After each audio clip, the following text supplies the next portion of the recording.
welcome back to Daytime each and every week this week. Each and every day this week. Hey. How about It's Monday. That? It's Monday Give her a morning. break. I'm not done my coffee yet, no, but each and every day this week here on Daytime we're going to be highlighting a part of EMS, which stands for Emergency Medical Services here in Ottawa. And today we're talking about 911 calls. Yes, they are so important to our community. And welcome to Pat Lamoureux for being here. You Thanks are the communications supervisor. I'm an acting communications supervisor, that's right. So he's acting. Just acting. Wait a minute. Hold up. It's just a show. We're all medical communications officers. That's our job. So we do two things at work. We answer 911 calls or we're dispatching. Okay. And dispatching means? Basically, the calls come in from the call takers, and then we assign the closest paramedic unit to that call and get them on the way and provide the paramedics with the information while the call taker is gathering more data from the caller itself. Can you give us a basic idea? What does 911 service offer to people? Okay, well, 911 is just one general number that the public can call in case there's an emergency. And through that number, they can reach police, fire, and paramedics. When we dial 911 in Ottawa, the phone call goes to the police comm center at 474 Elgin. Okay. And from there, they direct it accordingly. If it's a call for them and it needs to stay with police, they'll direct it to someone else across the room and in the same building. If they need fire, the call gets sent over to their communication center on Randall. And if they require paramedics, then the call gets shipped over to us on Saint Laurent Boulevard. So who's on the other end for that initial call when I call up to 911? It is a police communications center call taker who answers that initial call. And then that call taker directs the call accordingly to one of the 3 geographical locations. Okay, so when someone calls 911 for the first time, because I've called them only once, and I was taken aback by the first question, which was, do you need police, fire? Exactly. I was like, I just need police, you know, because you're all riled up. Exactly. So this person isn't the person you're going to be talking to. Not necessarily, no. They're the first contact point, and then from there they direct the call accordingly. Okay, got it. Is there a busier time of day for you? I imagine this evening, like when you get the most incoming. Rush hour is pretty bad. Okay. Usually between that 4 and 8 o'clock window when people are going home, it seems that's when the call volume really picks up. Okay. So let's say, for instance, I've been directed over to paramedics. That's let's right. say, for example. You're coming to us. Now, who is that person on the line? What kind of training, what kind of criteria is there? Now you're dealing with a trained medical communications officer. 6 weeks of intensive training.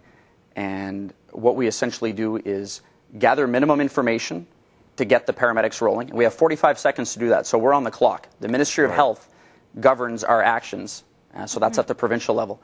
So within 45 seconds, we need to have that minimum information. I need to know a city or a municipality you're in, an address or an intersection, a phone number that we can call you back at, and so what is essentially the problem. Once we get that, the call goes over to the dispatcher. They get the closest available paramedic unit going, and then the call taker can continue gathering details, more specific details about the patient's condition, and offer first aid, pre-arrival instructions before the paramedics actually even get there. Got it. Okay, so what if the person on the other end of the line, the person who's making the call, is disoriented, they don't really know where they are, they've been injured themselves, and they can't communicate that vital information to you? Is there another way to get that? What's nice in Ottawa is that we have what's called Enhanced 911. And part of Enhanced 911 is what we call ANI-ALI information. It stands for Automatic Number Identifier and Automatic Location Identifier. So what happens is if you call from a landline, not a cell phone, a landline, that's the one plugged into your wall at home, we will get the address and the name and phone number of the billing information for that. So if you're calling from your house, it'll be under whoever pays the bill for the house, basically, for the phone. Where that is a challenge is if you call from a cell phone.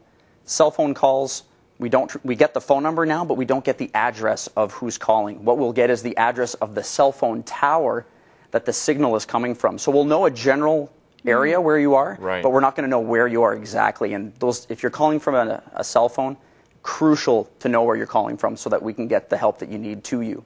Are there certain calls that you get often, 911 calls, that you don't want to be getting that we should educate our viewers for? You know, like that's a challenging question. Yeah, I guess it is. It's a pretty open-ended question. It's pretty tough because we're not there. And just because it's not an emergency for me doesn't mean it's not an emergency for the person calling in. So what happens is if in doubt, please call 911. Err on the side of caution.